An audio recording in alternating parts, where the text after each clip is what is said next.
Welcome to Mandarin with Lily, a YouTube channel where you can learn and improve your Mandarin. Eventually, you will be speaking Mandarin just like a native. This week, my student Emma is learning one of the most difficult complements, directional complement. They are used after verbs to indicate the directions of the verb actions.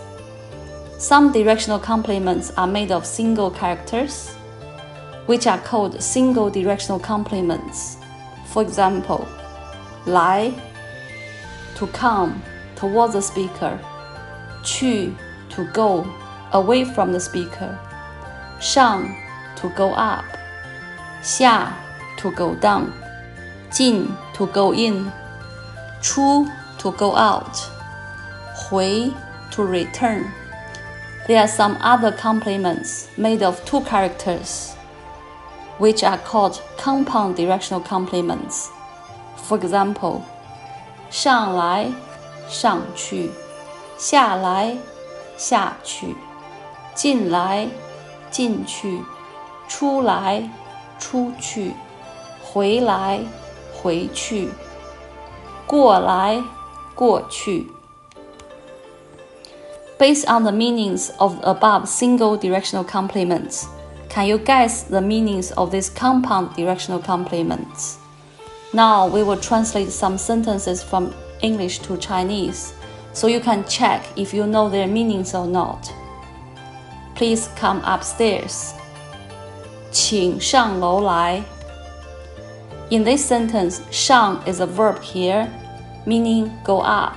楼 is the object of the verb 上, which means storied building. 来 is a single directional complement, indicating walking towards the speaker. Please go down. After the last sentence, I think this one is straightforward. 请下去.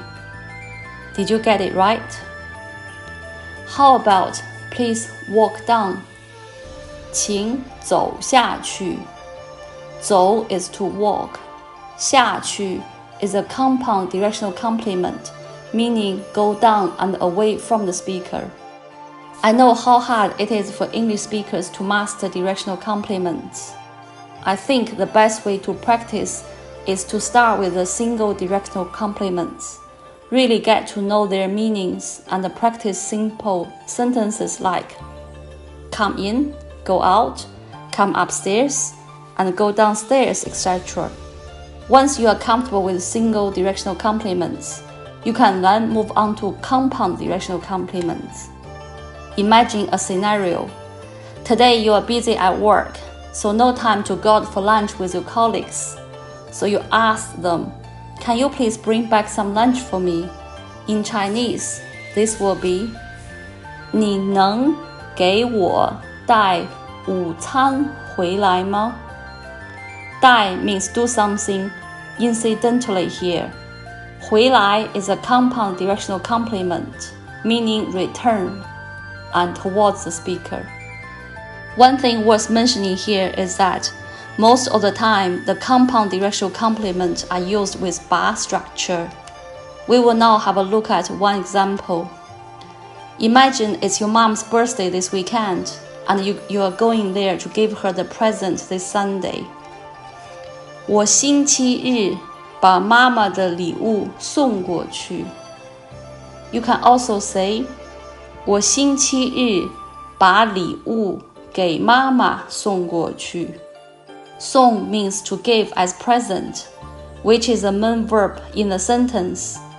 过去 is a compound directional complement, meaning over and away from the speaker. I hope this video is making sense to you. In my own online course, I have exercises, readings, and the vocabulary building on directional complements. If you would like to know more about my course, please send an email to info@mandarinwithlily.com. Thank you for watching. Happy learning!